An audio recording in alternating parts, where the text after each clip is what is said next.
وہ بیٹھا ہوا ہے. حضرت عثمان خطبہ دیتے دیتے کہنے لگے لوگوں اس کی بیوی نے کل ایک بچہ پیدا کیا ہے اور وہ بچہ 6 مہینے کے بعد پیدا ہوا ہے. شادی کے 6 مہینے کے بعد کوئی بچہ پیدا نہیں ہوتا ہے. اس کی بیوی نے شادی کے 6 مہینے کے بعد ہی بچہ پیدا کر دیا ہے. لہذا اگلے جمعے کو اس کی بیوی کو لایا جائے گا اور زمین پہ سینے کے برابر گاڑ کر پتھروں سے مار مار کے اس کو ختم کر دیا جائے گا. اس کو زناکار مانتے ہوئے اس کی جان لے لی جائے گی, اس کو قتل کر دیا جائے گا. حکم بھی دے دیا. جمعے کا خطبہ ختم, جبکہ عثمان غنی کا فیصلہ غلط تھا. اب سنیے غلط کیسے تھا. جب جمعہ کا خطبہ ختم ہو گیا, حضرت عثمان نے نماز پڑھا دی. اسی مسجد میں حضرت علی بھی بیٹھے ہوئے تھے. جب جمعے کی نماز ختم ہو گئی تو حضرت علی نے لوگوں سے کہا تھوڑی دیر آپ سب بیٹھیں, حضرت عثمان نے ایک مسئلہ غلط بتا دیا ہے. تمام لوگ بیٹھ گئے کہ دیکھیں حضرت علی کیا دلیل پیش کرتے ہیں. ایک عورت کے قتل کا حکم دیا جا چکا ہے, دیکھیں حضرت علی کیا اس عورت کو کیسے بچاتے ہیں. دیکھیں اس عورت کو کیسے بچاتے ہیں. حضرت عثمان کہتے ہیں اے علی کہیے. کہا امیر المومنین آپ نے یہ مسئلہ غلط بتایا ہے کہ کوئی عورت 6 مہینے میں اگر بچہ پیدا کر دے تو وہ بچہ ناجائز ہے. حضرت عثمان کہتے ہیں 6 مہینے میں اگر بچہ پیدا ہو جائے تو وہ غلط نہیں ہوا. حضرت علی نے کہا نہیں, آج تک کسی عورت نے 6 مہینے میں بچہ پیدا کیا. حضرت علی نے کہا کہ وہ میرا معاملہ نہیں ہے اور اس کا علم مجھے نہیں ہے, کیا کہ نہیں کیا وہ میں نہیں جانتا. کیا اللہ کے نبی کے زمانے میں کسی عورت نے 6 مہینے میں کوئی بچہ پیدا کیا؟ حضرت علی مسکرا کر جواب دیتے ہیں کہ مجھے اس کا بھی علم نہیں ہے. کہا جب اس کا علم نہیں ہے تو پھر کیوں کہہ رہے ہو؟ کہا کہہ صرف اس لیے رہا ہوں کہ 6 مہینے کے بعد اگر کوئی بچہ پیدا ہو جائے تو وہ غلط نہیں ہے. اچھا تم یہ بھی کہہ رہے ہو اللہ کے نبی کے زمانے میں کسی عورت نے 6 مہینے میں بچہ پیدا نہیں کیا. تم یہ بھی مانتے ہو کہ اللہ کے رسول صلی اللہ علیہ وسلم نے 6 مہینے کے بعد پیدا ہونے والے بچے کو جائز مانا. تم یہ بھی کہہ رہے ہو کہ آج تک کسی عورت نے 6 مہینے کے اندر کوئی بچہ پیدا نہیں کیا. پھر تم یہ کہہ رہے ہو کہ 6 مہینے میں جو بچہ پیدا ہو جائے وہ جائز. کیا دلیل ہے؟ کیا اللہ کے رسول سے کوئی حدیث ہے؟ حضرت علی کہتے ہیں حدیث کی ضرورت نہیں ہے, قرآن میں مسئلہ موجود ہے. قرآن کہتا ہے 6 مہینے کے بعد بھی اگر عورت بچہ پیدا کر دے تو بچے کو جائز مانا جائے گا. حضرت عثمان کہتے ہیں کیا قرآن میں لکھا ہے؟ یہ قرآن جو روز میں پڑھتا ہوں. حضرت علی کہتے ہیں آپ پڑھتے ہیں لیکن شاید غور نہیں کر سکے. حضرت عثمان نے کہا لوگو دلیل مانگو علی سے. حضرت علی نے کہا دلیل سنو. اب دلیل سنیے اور سنو, گیت بہت سن چکے ہو, گانے بہت سن چکے ہو, ادھر ادھر کی لفاظیاں بہت سن چکے ہو. جلسہ میں چندہ لیا ہے قرآن کے نام پہ, حدیث کے نام پہ کہ جلسہ ہوگا, قرآن حدیث کی باتیں ہوں گی. اب جب قرآن و حدیث سنائی جا رہی تو سن کر اس جلسے کو حلال کرو,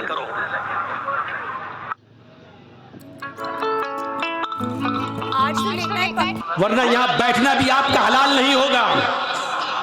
سنو حضرت علی دلیل دے رہے ہیں. دلیل کیا دلیل؟ ہائے عثمان, اللہ تعالیٰ فرماتا قرآن میں والوالدات یرضعن اولادہن حولین کاملین. ابھی جو کہہ رہا تھا نا حالات کے اوپر بولو, اس سے پوچھو قرآن کی یہ کون سی آیت ہے, کس پارے میں تو نہیں بتا پائے گا. والوالدات یرضعن اولادہن حولین کاملین. ترجمہ سنیے, میننگ سنیے, ٹرانسلیٹ سنیے. مائیں اپنے بچوں کو دودھ پلائیں مکمل 2 سال. میں کسی کو بھی کھڑا کر کے پوچھ سکتا ہوں کتنے سال دودھ پلائیں ماں؟ 2 سال. 1 سال میں کتنا مہینہ ہوتا ہے؟ 12. 2 سال میں کتنا ہوا؟ 24. ماں اپنے بچے کو کتنا دودھ پلا سکتی ہے؟